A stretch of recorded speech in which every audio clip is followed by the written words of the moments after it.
Welcome to Stateside Gooners, an Arsenal FC show, the podcast where American Gooners get together to share insights, rants, and the latest on all things Arsenal. I'm Eric, joined by my co-host Matt, and every week we're here to break down the highs, the heartbreaks, and everything in between as we ride the Arsenal wave from across the pond. Here we dive deep into the nitty-gritty of what's happening on the pitch and beyond. Whether it's those nail-biting match recaps or the tactical decisions we're all debating, we're covering it with the intensity and passion of fans who live and breathe the red and white. From big-name transfer rumors to some of our favorite deep-cut Gooner trivia, we keep it real and relatable. So grab a tea, coffee, or pint, settle in, and join us on Stateside Gooners as we bring a fresh American perspective to our beloved Arsenal. Because win, lose, or draw, this is where our Arsenal family meets. And hey, if you're enjoying the show, don't forget to subscribe, rate, and share it with your fellow Gooners. Your support helps keep this Arsenal conversation going week after week. Let's kick it off.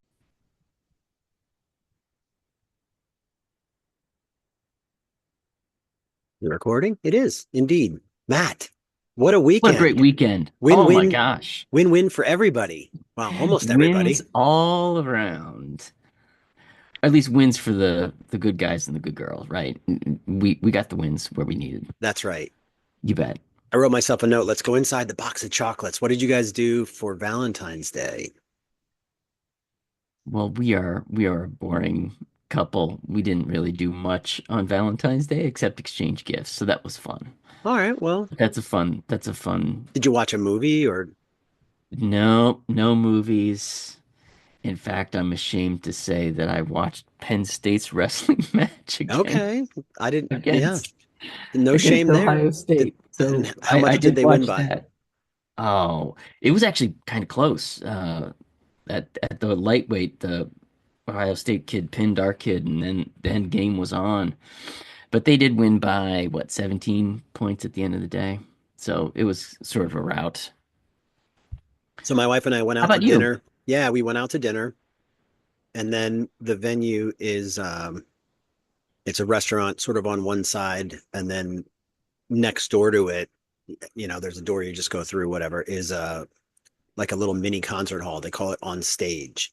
So we've seen a Hmm. bunch of bands there. Sometimes they get like old timer people that you'd know. Like it might be a Paul, not Garfunkel, Simon.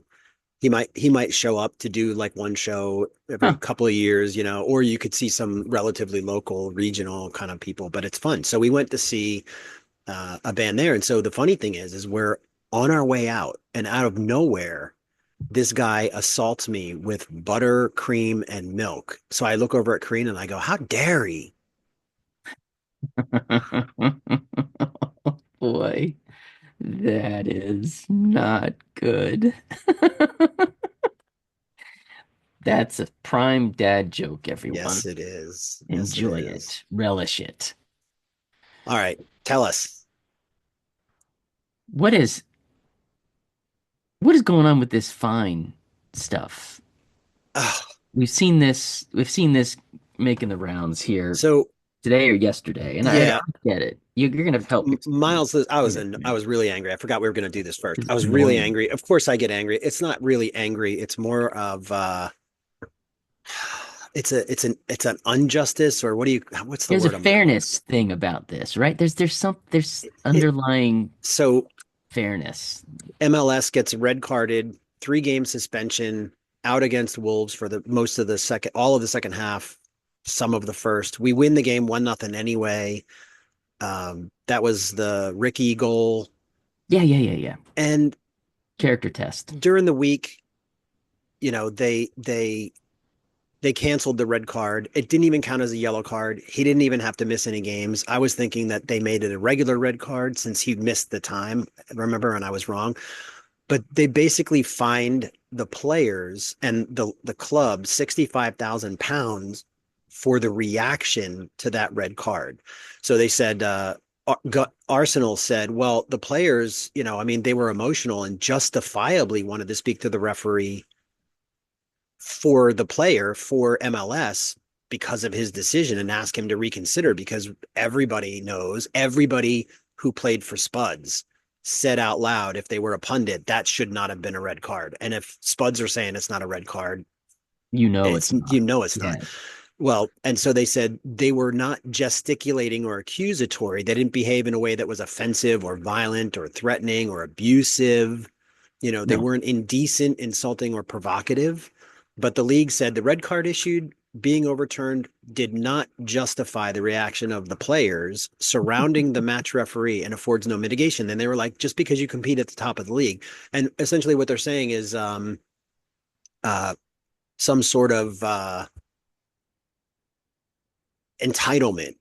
Just because you're at the top of the league doesn't mean you get to be. And I'm going, you know what? Wow. That's so much bullshit because Crap. we've seen Liverpool do it, but very specifically, we've seen Man City, the Sinners, do this for years, for Yes. years. And Years and sometimes it's years. not even the captain because the captain might be the goalie, that day Hmm. or whatever. Yeah, But yeah, I yeah. am so bothered by the fact that they said this. And 2 years ago, I think it was, we got a similar fine for a similar situation where it was a red card that was questionable. Maybe the red card was rescinded. I didn't look at it, any of that, but I mean, just the sort of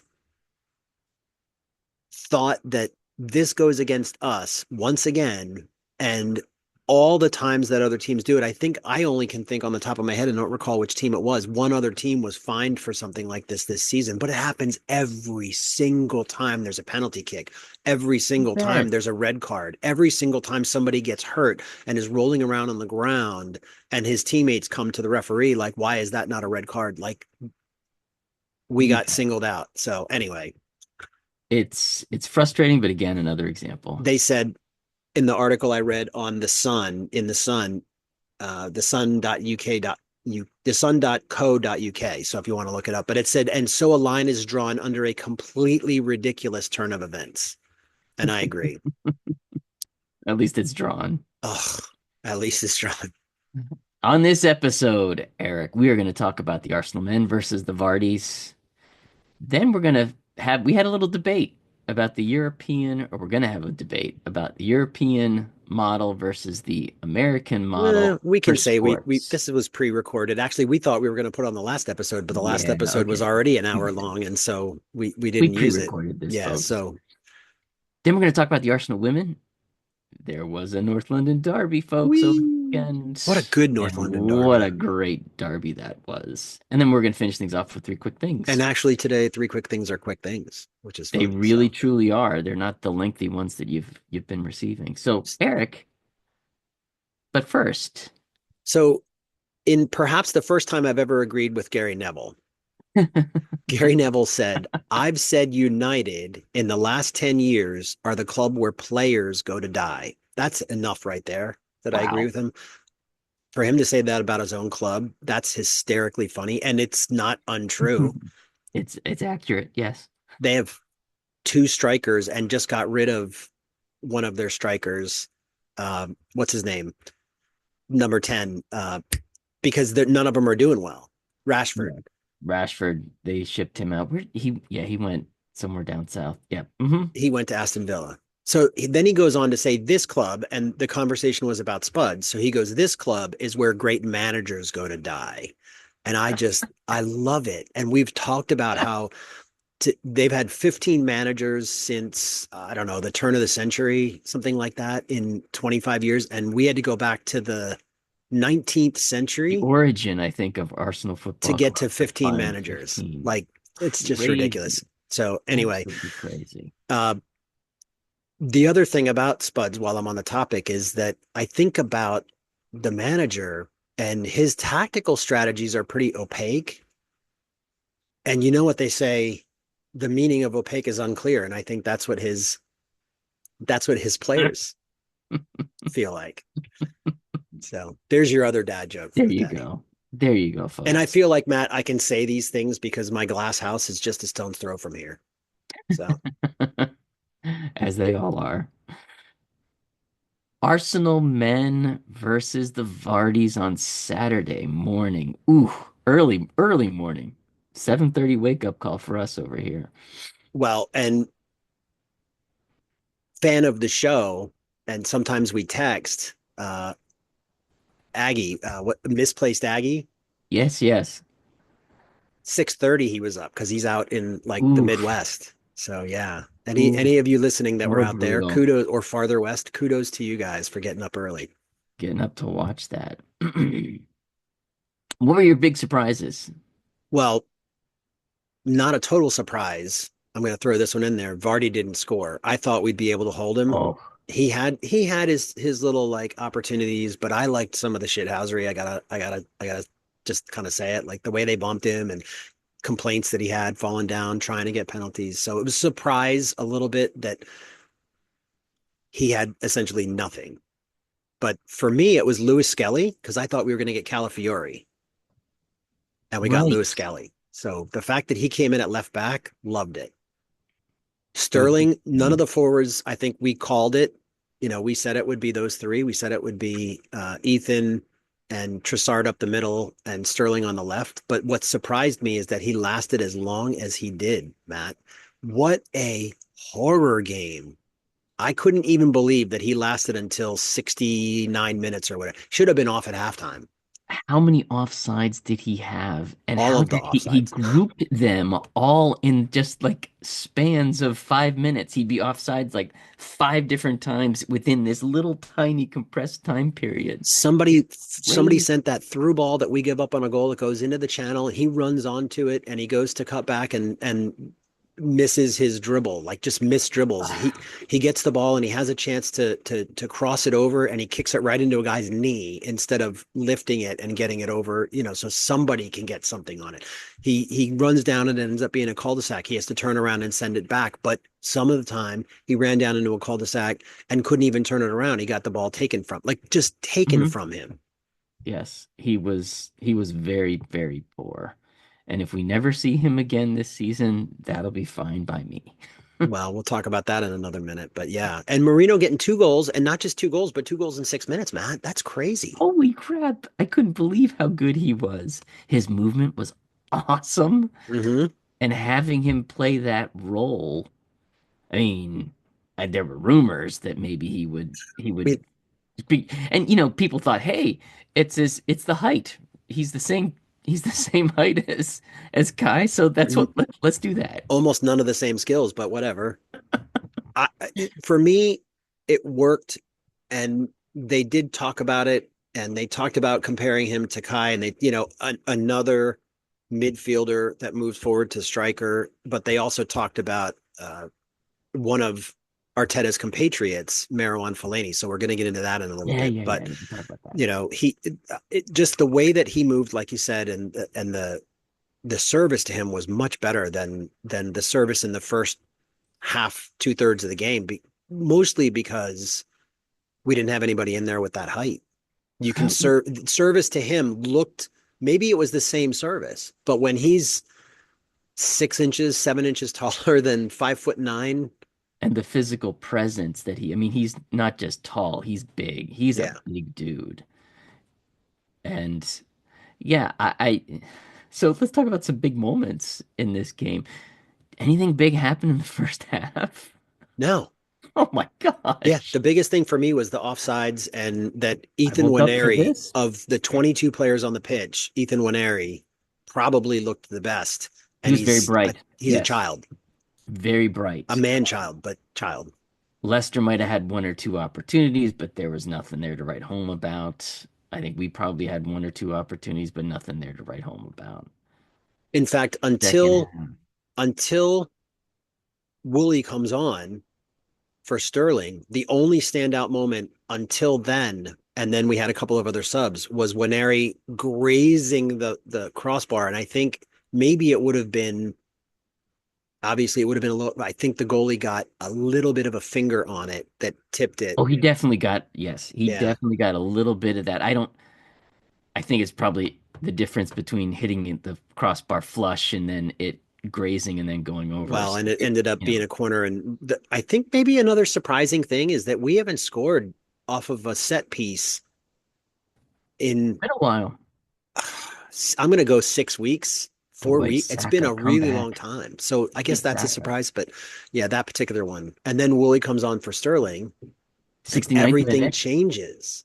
Well, The balance is a whole lot better with Nwaneri on the right, Tross on the left, and Wooly in the middle. The balance between that was just so much better because you had some competent players on the wings and you have a competent guy in the middle. Oh, you know what happened in the first half that was a thing?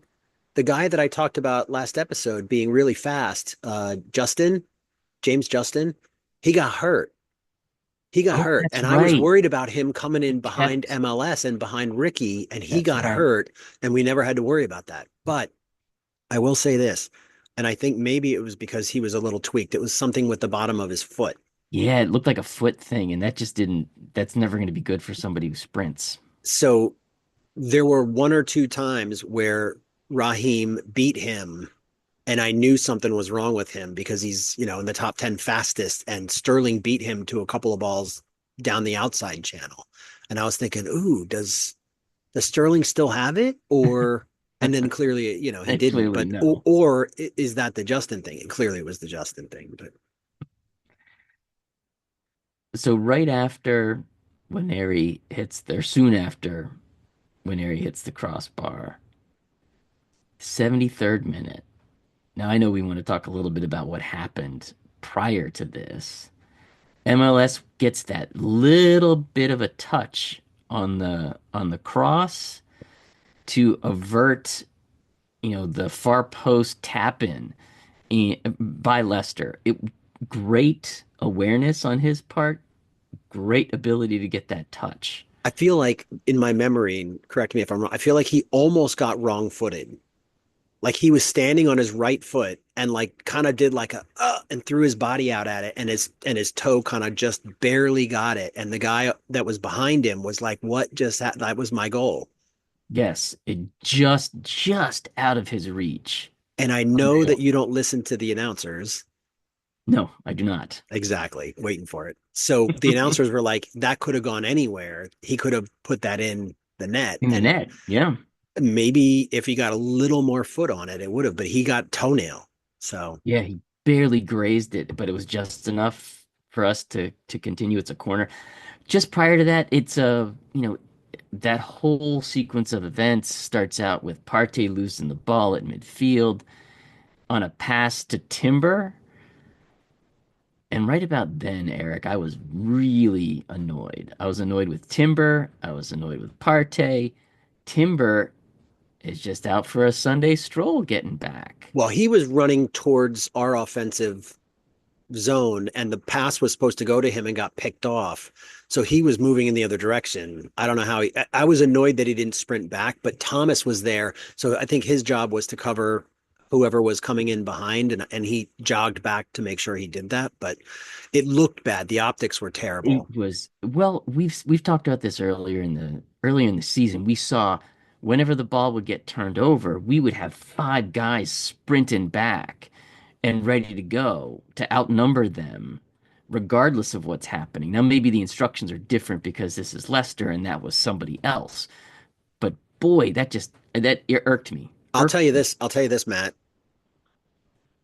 That Timber incident, if you will, finger quote, is Mhm. why against Leicester or other teams, the Sinners are giving up goals all season because they're Yes. not running back. And we've talked about it that they're not running back. They're not making the decision to execute their defensive responsibilities. Now, in that case, we did execute the defensive responsibility because Thomas made the bad pass. He was closest to the guy with the ball. He didn't block that Ugh, you didn't pass close him across the six down. yard line, but it ended up okay. So I just think that Carlos Cuesta and whoever else is in that room this week is going to be like, let's watch this back because this is terrible. Gosh, I hope that's highlighted in the film room. I really do. We've got some more subs in this game. Did you have a quote you wanted to talk about? Quote. Maybe I'm the one who said it. So on Miles Lewis-Skelly's last Yeah, gasp there clearance, it I guess I is. put that in there. Sometimes I forget. Yeah. So Arteta said, to be fair on the bench, I didn't know whether he touched or not, or if it was a deflection from the cross. When I watched it back in the dressing room, it was amazing because it was one of the moments that could change the game and probably the result. And if they had scored then, and there was on the 73rd minute, and we only had 17 minutes left, boy, that makes everything different. A whole lot more difficult. You're away. Yes. Yes, that if they score right there, that's problematic. A couple minutes later, though, we do get some subs. Subs. We get some subs. Come on. Ricky comes in for MLS, Jorginho for Thomas. Good subs. Do you think Thomas got pulled off because of that pass and that opportunity? Because it was only 2 minutes later. Maybe they had already warmed up and it was decided. I don't know. It may be indicative of, hey, he's tiring. We know he's tiring, and let's get him gone. We're running long. Nwaneri hits the post 76 minutes, and then the 81st minute. Absolute glory. Wow. Wow. And he Absolute honestly, glory. he made this cross Nwaneri and it was a little bit over. Rice just couldn't get there not long before, like probably 5 minutes before Right, he right. makes that pass. And and the thing is, we saw, I think it was him or Saka earlier in the season, like miss across, miss across, miss across, and then make it. And I read articles where when he hadn't even played a minute yet, and he came on at the beginning of the season when he kind of like was just getting like breaking his duck to get in this Wet. season. Yeah. That game, he knew he was going to come in as a sub. And so from that side, from like around the top corner of the 18, he was seen. And I saw videos of that where he makes that cross to hit Havertz. Oh, And it's the person on the end of that cross, because Havertz was doing the Havertz thing warm up, was Merino. huh. How about And he that? headed it, but it didn't go in that warm up pregame. So those two have worked on that play all season. And he just dropped that cross in the bucket, as they say. I mean, it was perfect. Just over the player in front of Wooly and right on Wooly's head. We've It been was beat great. by that pass this year by a cross just like that was between our two big, beefy, tall center halves, and we've been beaten like that. So it was nice to see it come back. And the interesting thing is things happen for a reason, and Kai has missed that header half a dozen times this season. That's true. He has. He has missed that quite a He's bit. put him wide Yeah, yeah, to the yeah. outside of the post. So let's So 1-0, and then we don't let off the gas. Yeah. So, my notes, I said next 5 minutes is really, really important. In that 5 minutes, Jorginho does a tactical foul at midfield. It was great because it slowed the game down. It Only yellow stalled card of the things. game Yeah, it was for perfect. us. Yep. That's why he's there. That's why he's in these games. 87-minute though. That was we had desperate passing is the way I would call it.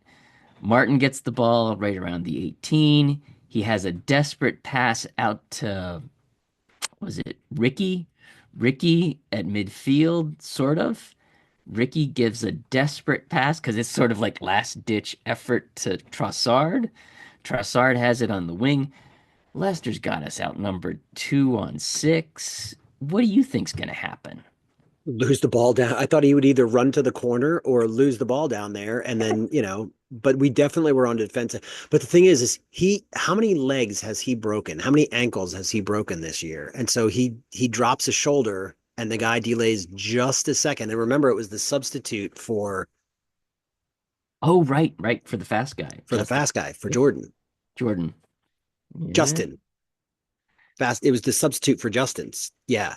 And that cross was perfect. But the movement, if you watch the movement on both of those goals, and we've talked about this before with the movement of Rice and the movement of different players, uh, you know, 2 months ago or a month ago, his movement to stay on side, his movement to Oh, find an open space between players. and the finish? I mean, everything about this is unreal. 2 goals, 6 minutes.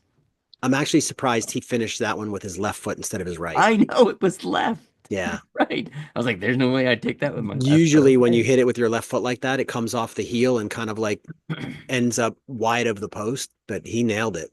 You bet he did, because I think he struck it with his laces. He wasn't he didn't do the safe thing with the side of the foot. So what did we see? Oh, Tierney came on for Trossard at 89. I thought that was really funny. Like, Well, you got to get the left backs in the game. well, I guess there were a You need couple to get still on all the of bench them. that we didn't use, but Yeah, yeah.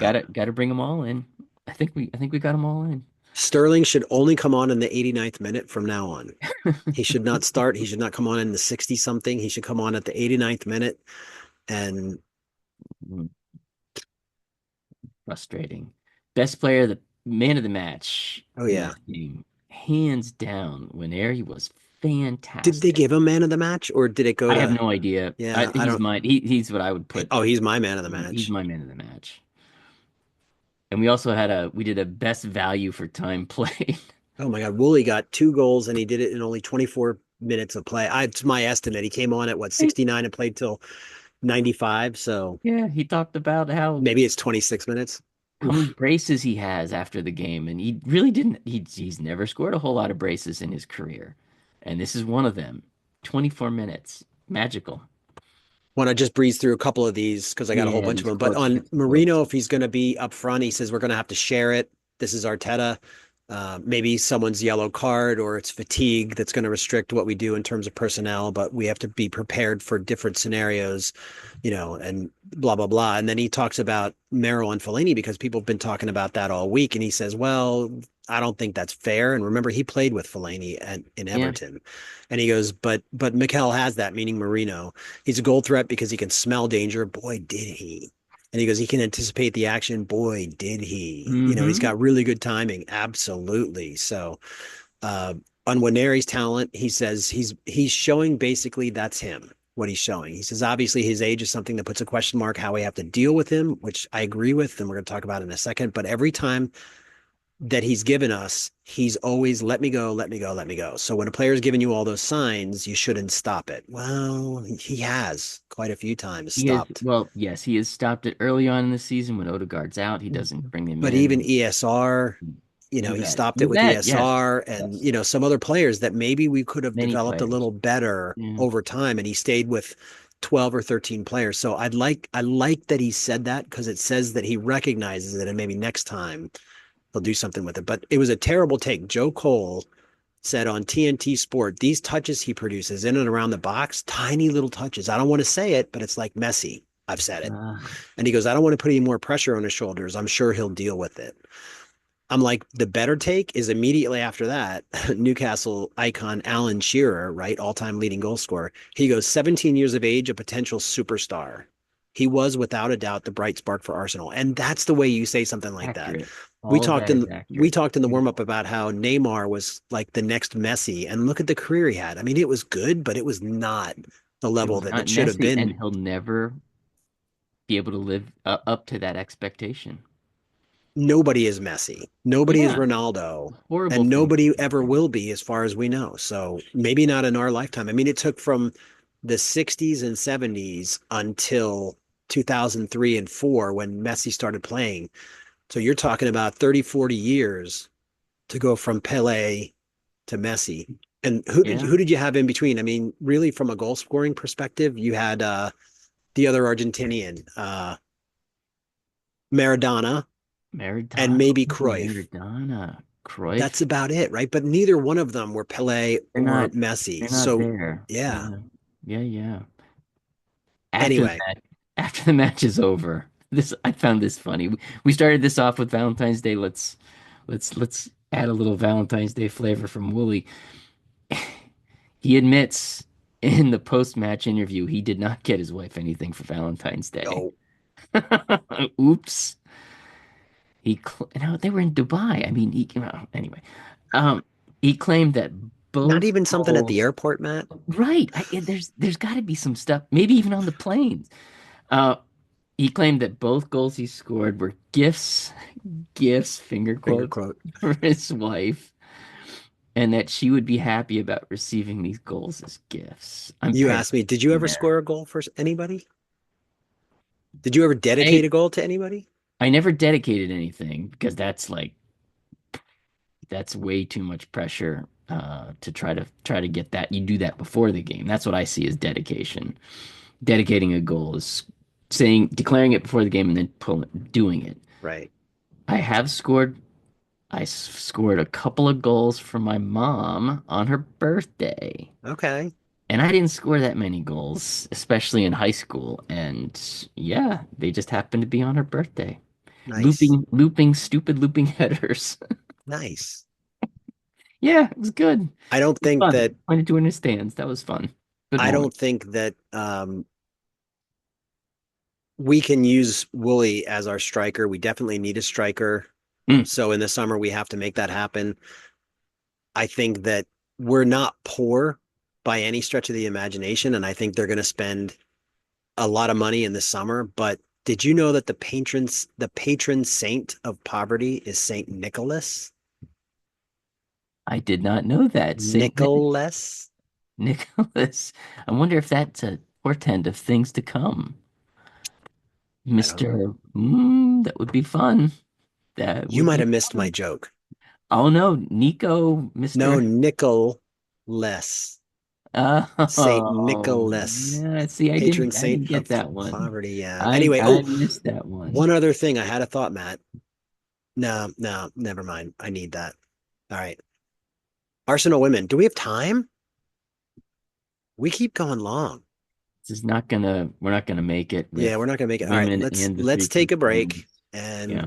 let's take a break and we'll come right Shoot. back because we still have that and we still have three quick things, which will be quick. Yeah. So, They will be quick.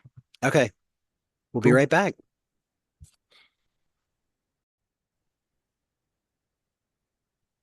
All right, let's pretend we just had that long debate about American versus European sports models. Woo. And which is better? The European. Well, American. Matt, American or rather Arsenal women, apparently when Spuds women come to a game, they bring a can of Ready Whip and a severe case of lactose intolerance because that's what it felt like watching them. Wow. Okay. So the North London Derby, you know, I'm sure everybody on all our listeners are tired of me saying I don't listen to the announcers, but in this case, I made an exception. I did listen to them. Oof. And I tell you, they were quite balanced. There was none of this one-way biased BS or the backing of the referees or anything like that. So I would point out to our Premier League announcers, listen to this game. This was very balanced. It was engaging. They brought up a lot of good points. I was encouraged by the announcing that was done in this game. Lee, take a note. How's that? Lee has a bad habit. I don't think he uses all these alternative facts, forgetting that he's an Arsenal fan, and I think he forgets that alternative facts are really a version of the truth. A Uh, version. aversion, yes, I can't. aversion. I can't. I can't You stop. can't stop. You can't. This is surprises. For me, I was very surprised to learn this was Leah Williamson's 250th game for the club. That's That's a a lot of It's a games. lot of games. And we were looking to see where that falls. And one of the things that we found was there was another player that maybe last game, and I still have to confirm it. We still have to confirm it, but who's that? Oh, we've got Katie. Katie. Katie Katie is McCabe. very close to that Well, no, 200. Oh, it she's past it. it That's right. showed and so I have to confirm it, but it showed on wiki on Wikipedia that she has 251 games. So we see that yesterday they did the whole They did this thing, little honor thing for her at the but I beginning didn't of the remember them match, doing it for and Katie McCabe. I don't remember them doing it for her. I don't remember that at all. So uh, uh, who knows? It was very difficult to find this information, listeners. I will say that Arsenal doesn't really have this on their website. A nice, well, you did find They that have one, the 100 Club. There's a in the 100 news Club. archive. There's Arsenal launched the 100 Club, so you can see that, but it's not updated. Yeah, it's not up to Some of the date. I players are think, no longer with the team that are listed as active, and some of the players, I really think they should have a number that they update yes, at the beginning of this every season and say, but still active. But anyway, whatever. I think that's true. They should have something on the website about longevity with the club. I think that's really important, and that's a nice thing to see. We have active players. We have one, two, three, four, five, six that are still with the club with over 100 games. Actually, all of them over 150 games played. So that's a lot. It's impressive. Yeah. It's impressive. We're going to get a little bit into that list here in the three quick things.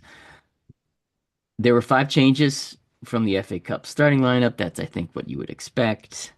We did have some players come in. Van Domselaar, she came in. Fox was in. Catley was in. Williamson, the aforementioned Williamson, was in. Walty, all five of those returned to the starting lineup. Another surprise for me, Eric, was Spurs came out quick and they were bright for the first 1 or 2 minutes. It was a little unnerving. It was weird. They had their one shot. I think they had their one shot, and that was about it. Now, I'm not sure, Eric, that we can continue to list this as a surprise because it keeps happening. Arsenal scored within the first 15 minutes of the game. As they do. I'm going to stop including this as a surprise in any of our stuff anymore because, my goodness, that's a regular occurrence. Big moments. What were the big moments for you? Um, well, I didn't take any notes for this, so I Ooh, okay. I think we stick with you handling these, but I think the big moments were each of the goals. I think there weren't there weren't a lot of big moments on our end. So for me, it was each of the goals, and then honestly, their defender who had the own goal also had a deflection that went in on MotM's goal. So those were the big moments for me, the goals and that poor woman. You saw her, you saw just her look, the look on her face Hmm. after that one goal. It's like, oh, geez, we've all been there. But the domination was Just huge. it was exactly that, Eric. Domination. 27 shots, 12 on goal, five goals. And Eric, those five goals could easily have been 10. Truth. I am not kidding. There was a goofy thing that one of the Spurs central defenders passes it right to Katie Ford. She just had a bad shooting day. She couldn't finish that opportunity, but there were many opportunities. We'll talk a little bit about the goals here. First goal, it does go down as an own goal, but Eric, I'm giving Russo the It's a credit shame. on It's this. a shame. Yeah, I don't get it. Well, because it wasn't a shot. I mean, the rule says that it had to be a shot on frame, which is what MotM's was. It was a shot on frame that Right. deflected and went in. So that's her goal. But this one, Russo, I guess technically it wasn't on frame. So it starts with the a good Arsenal press like they were pressing all day. Spurs center back, she plays it out to the right back, and it is just a god awful pass. If I'm that right back, I'm thinking about letting that just run out of bounds. But she takes it off her chest. She falls down immediately because she's off completely off balance. So turns out it's a proper trap for Cooney Cross. She picks the thing up and whips in this nice cross to Russo. Russo gets a slight touch on it, and then the Spurs defender, I think that started this whole mess for the Spurs, winds up putting it in the back of the net. She touched it a little bit more to steer it towards that. 1-0. Second goal. 1-0. Now, in between this first and second goal, all these crazy things happen, crazy opportunities. Second goal, at this point, we're approaching halftime. We are really close to halftime. Madam finds Mariana right at the top of the D, and she just unleashes a great shot, hits a Spurs defender, and it plays, and that deflection goes right back to Mariana. I mean, this is like a 1-2 pass. It's you know what, and the announcer said passes to herself, pass Yeah, to herself. right. And Mariana just wow, what a slight bend on this Oh ball. no, Lower no, right, no, no. lower You're not doing corner. it justice. That was a banana. Okay. I think it was a banana. That was What a crazy. what a great goal. Wonderful finish. We were just very thrilled to see that goal go in. So you're up 2-0 at halftime. You come out on the other side of halftime. Great work by Ford to control this ball that came in. Good movement by MotM. Little clever run. Good timing on the slight small touch pass from Ford to MotM. Right at the corner-ish of the D. She slams it. MotM takes her shot. It deflects off of the Spurs defender, Same and one. yeah, the poor poor defender. Bad day for her. Manum, of course, was back to, we talked a little bit about her over celebration against the Man City goal that she had scored. He's back to her old ways, didn't celebrate at all, but I did think I saw a smirk in there somewhere. She did smile, just a little bit. But great goal by her. So Fourth, Ford assisted that. yeah, so Ford was on I, the I don't assist. think I knew that because It was a really clever settling of that ball and able to get it under control just in time for Monum to take that shot. And this is within 5 minutes of the halftime. yeah, because she So, she is involved in this next goal as well. yeah, she now this. I'll tell you what, for me, the weight on that pass was perfect. But if you go back and watch it, it's almost like it's almost like the wrong-footed thing again. It feels like she knew that if I don't get this pass off right now, and it has to be with my left foot, and she almost like in like falling down a little bit or something is like this little snap sort of pass and just lays it right in. Oh, it was right. Timing of that goal was wonderful, or the timing of that pass. When I watched it happen live, it looked like an accident. But then when they showed it on replay, I was like, wow, that was really good body control for her to however she needed to move her body, get that in. And we've talked about that before with some of the players on the men's team. Rice, I Sure. think, to hit a ball, get his body the right way, and some other players, but it was perfect. Fourth goal. Ford carried this ball That's the one I'm basically. talking. This is the one I'm talking This about is with the Ford. right. This was an right. This was amazing. She carries it essentially the entire length of the She pitch. did. And the weighted pass right on time. As you said, perfect weighted pass. Russo gets her goal. So we don't get an own goal. She finally gets her goal. She's on the score sheet. Slammed it right off of the far post. And I do like the goals that go in off of the I post. was waiting They're for you so to much say it. fun. You do. They're so much fun. And this goal reminded me of a fast break in basketball with Magic Johnson running the point and James Worthy slamming it at the end. So I it was just terrific. I thought she was going to go to the left to Mariana. So did I. I thought she was going to go to So the did left because I. Mariana was more open Mhm. than Russo was. But when she rolls it into Russo, it was the angle of it was perfect that it didn't carry Russo wide. It let Oh, her stay right on the angle that she was. And I feel like sometimes when you get a ball like that, as somebody who played forward, as somebody who played on that right side, sometimes you get a ball like that, and it takes an extra step or a stutter to get your right foot on the ball in the right at the right angle with the pace of the ball the right way, so you don't end up like lifting it or kicking it because you're too close.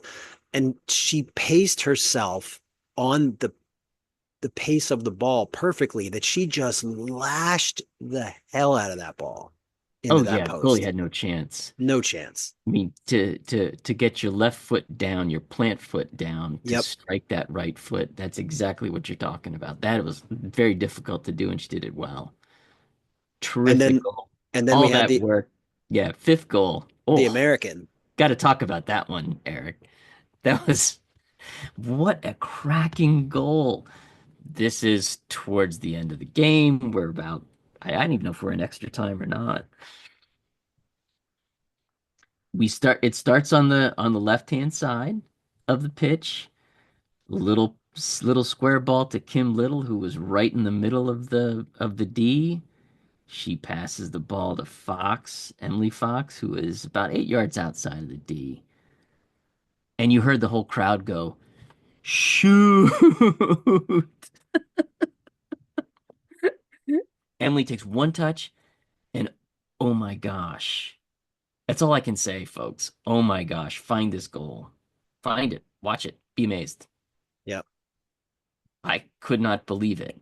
It's the kind I, of goal for me, it's the kind of goal that like a midfielder, Thomas, sometimes will do, or you'll see we see Casemiro hit balls like that. But some of these midfielders, what's his name that plays for England, number 10, and he's in Bellingham, hits balls like this.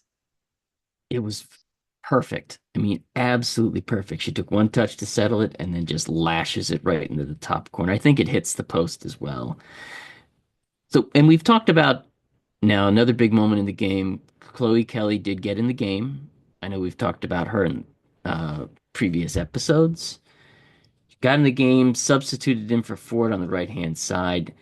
And what really impressed me and what concerned me is that she's going to try to overly impress, try to do hero ball Mm, because she wants to get back in the good graces of the England side because she wants to play in the Euros this summer.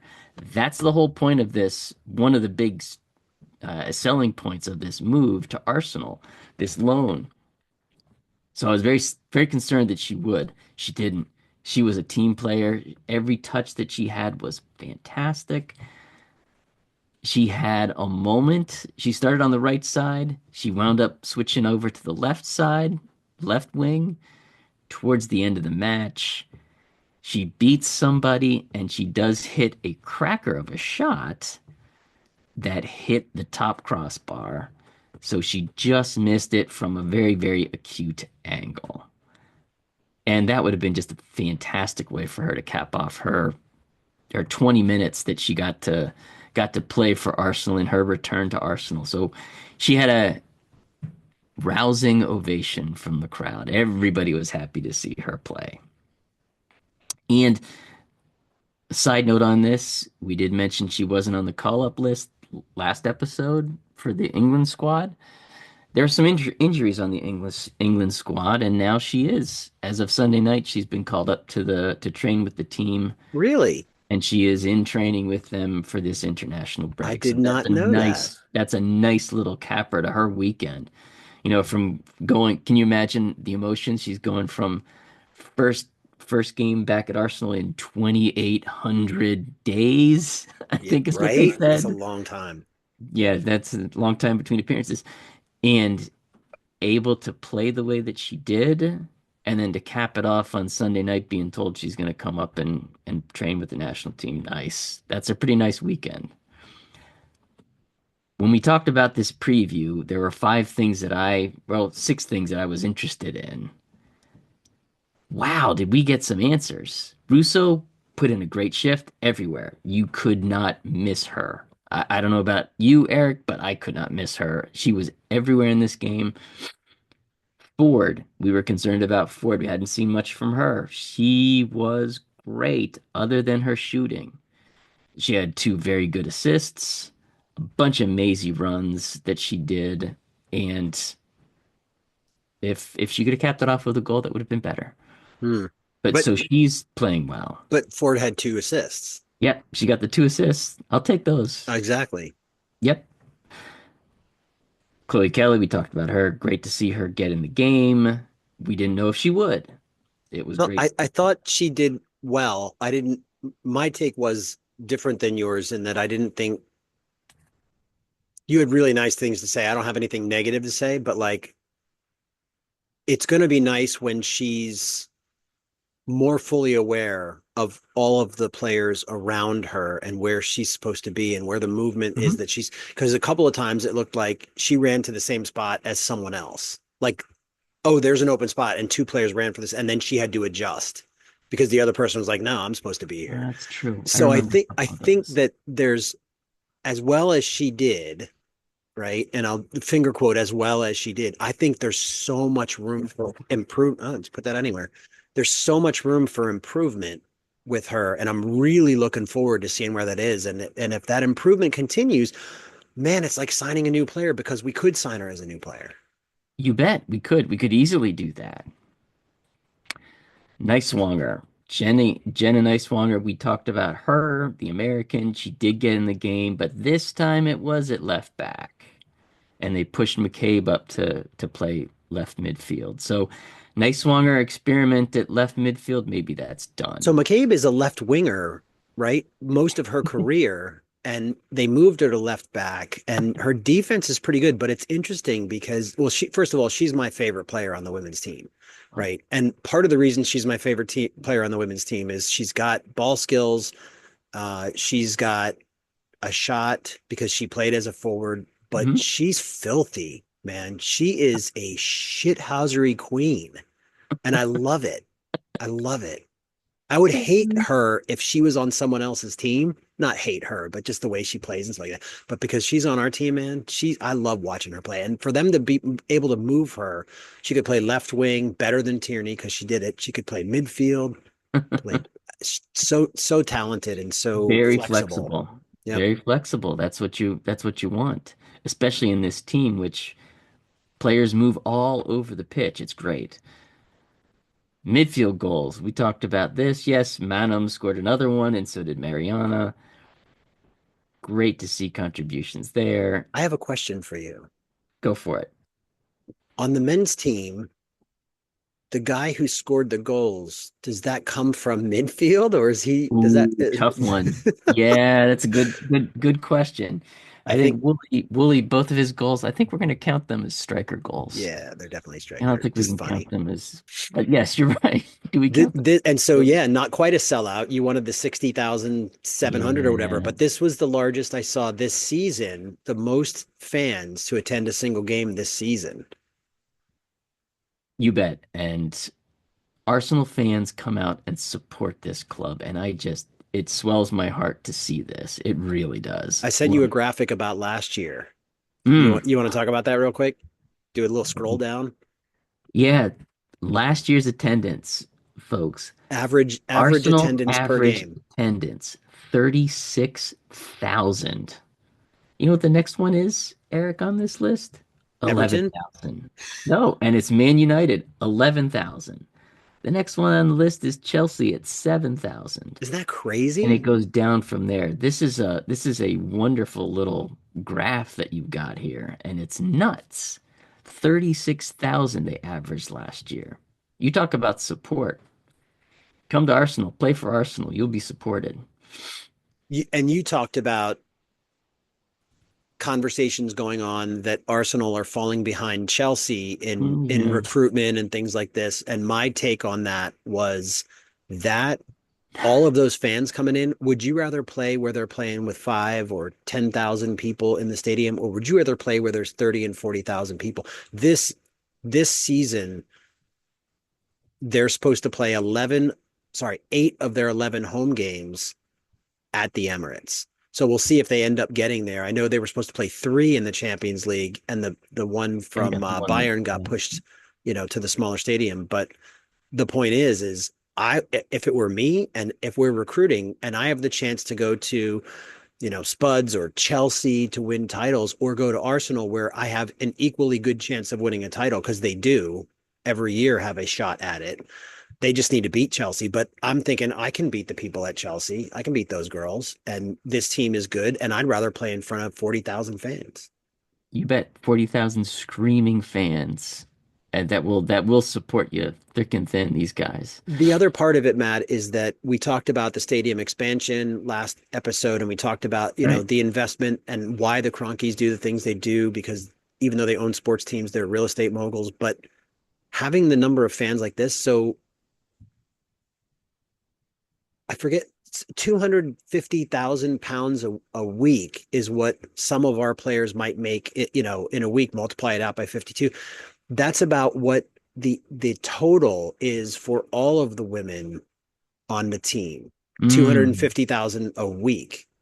And so when you start spreading that around, having this number of fans come in is going to mean revenue for the women's team that's going to allow them to pay top salaries to players. And then it's just a matter of, several hundred thousand or maybe 1 million for the world's most expensive woman player. Yeah, right. 1 million pounds. But £1 million is not 100 million that we paid for Rice. So to be able to go get for £1 million to get maybe two players that are top notch and still be paying, 600 and 400, like, and then pay those salaries, we can do that. We can do that. And so I think we have the advantage over every other team in the short and long run. And just to kind of drive that point home, here's a quote from Sleegers, and on playing for a team and not individuals. She says she's got some platitudes here at the beginning, but here's the part I really want to drive home is at the end of this, her last part of this answer. And of course, I'm, meaning her, I'm in the lucky position that we have so many good quality players in this squad. And that drives the nail home for me. I mean, this is these we have a lot of good players, a And we still lot of have good players. Palova coming back. I We're thought she gonna was going to get be in more this people lineup, back. and she was Oh, not in this lineup. I'm just thrilled to watch this team throughout this last half of the season to go into these games and these winnable matches and just start to put the hammer down on a lot of people.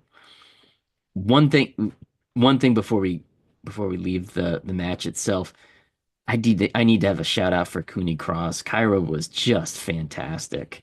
And early on, she really was my player of the match. She kept things moving, ticking through midfield, and she had that great cross. Mm.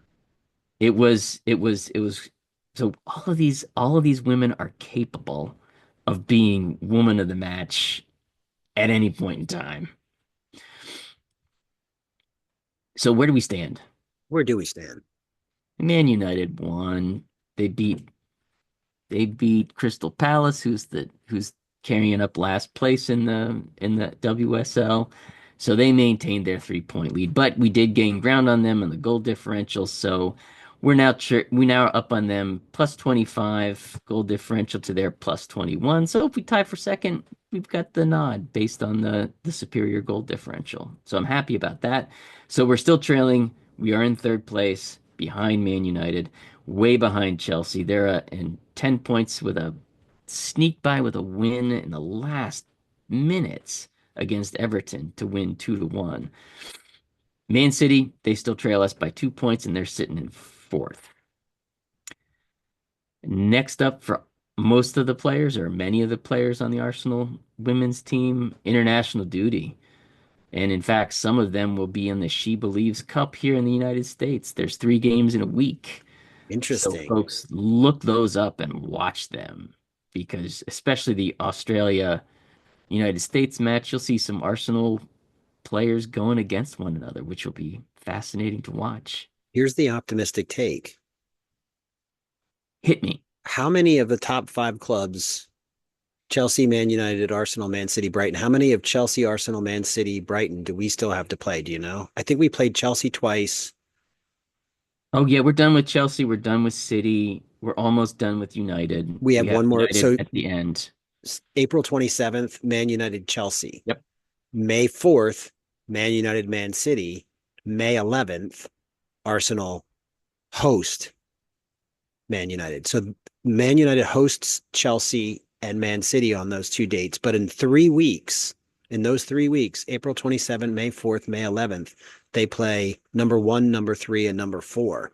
And they're not going to be easy games. They're just not going to be easy games at all. So we do what we need to do. We beat them. We're already drawn. We could end up 4, 5, 6 points ahead of them by the end of the year if we win our games and they struggle in some of those games. You bet. I So I I like the optimistic take. At the minimum for us is to finish in second so that we don't have to mess around with qualifying for Champions League. That's the minimum. at this point, and then hunt down Chelsea if that's even a thing, even if that's possible. Well, and you'd like to beat them in one of the other competitions. I just want us to play them again. I want us to get rid of that they're always going to beat us kind of mentality. We need to shed that this year. We had And that against Man City. We had that against mhm, United for 20 yep, years, yep, after the Invincibles. But right now, it seems like for the men, that's Newcastle. yeah, right. And this is, yeah, but And Newcastle's Chelsea is the the equivalent women's. here. Yep. Yeah. And next WSL match, March 2nd is the next time that the women will all be together and suiting up, play against West Ham. And that's at home at Meadow Park. Next FA Cup match, March 9. So that's FA Cup weekend for the women. And we've got Liverpool, and that's the quarterfinals. And it's at home. Nothing has been mentioned about where that game's going to be played. I really hope Could it's be at the Emirates. It Emirates. could be. I haven't looked at the men's schedule for the ninth, so I don't know if if it's possible. It would be nice to see it played in the Emirates. That would be great. What are we talking Get about? The 38,000. ninth, the 9th of March, March we will 9. be in Manchester facing United So there you Manor. go. So there you go. It's possible, folks. Well, Would be nice to let me see. look at where the Spuds are.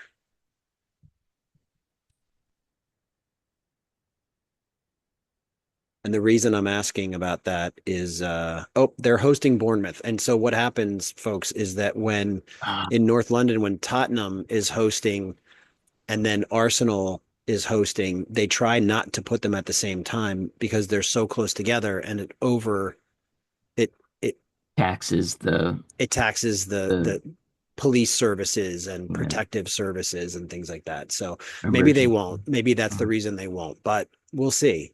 We'll see. Maybe they're going to try to work. They're going to try to work something. So, A few. any parting thoughts about this match, Eric? I Bring mean, it's a our North North London London derby. Red, It was baby. 5-0. I was texting Kevin uh from Colombia, I think, and then I was texting Misplaced Aggie, and we thought it was going to be, I don't know, 6 or 7. So I can't feel disappointed in a North London derby that it's 5-0, but I do feel like you said where it could have easily been 10. Oh, And if there's one regret, it's that they didn't just make them fold over on themselves by just absolutely destroying them. And I do feel like sometimes the manager asks them to pull back in games like this, not don't try to score, but like let's just possess the ball a little more and just let's prevent work on them some from things. whatever, Mhm. right? So I think Mhm. there was a little bit of that as we got from fourth goal to fifth goal. We still had a ton of possession, maybe without, and some of it might have been all those substitutions, everybody getting used to each other, and but it did feel like there was an opportunity, to have that 8 or 9 or 10, and so. Yeah, could you imagine 10? The Oof. thing is we lost that game, that miserable game, 8-2 in the theater of nightmares against Man United. It was their theater of dreams, and that Yeah. comes up every single time we go up there and play them up there. It Hmm. comes up every single, even though they're Yeah, true. crap right now. If we go back up there, it's going to come up. And throwing a weight on Spurs like that just means that in their minds it's going to be there every time, and so getting it out of there is going to be problematic. I see it. I see it. 7 minutes. Yeah, we're All not going right. to be able. We said we were going to put that thing in there, and we're not going to be able to put it in. Otherwise, this episode will be too long as well. Yeah. Three, three, three quick things.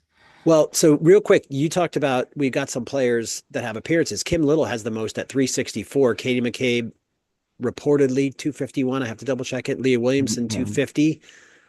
Beth Mead 199. Jennifer Beattie 166. She is still with us, right? That's the one I got. We need to look up that one. I'm not sure. Yeah. So lots of players anyway that we know that are way up there. The record is Emma Byrne at 459. I don't think we're going to see Kim Little get there. 59. That's amazing. It's all 16 16 years. years. Yeah, jinx. Poof. Three quick things. Take that first one. Well, I just did. You did. So you can take the second and third ones. Our second one, Ethan Nwaneri. We've talked about this kid. He is so good. 17 years old, 331 days. He became the youngest player to assist a goal for Arsenal since who? Mr. A Ramsey. Ron. A. Ron.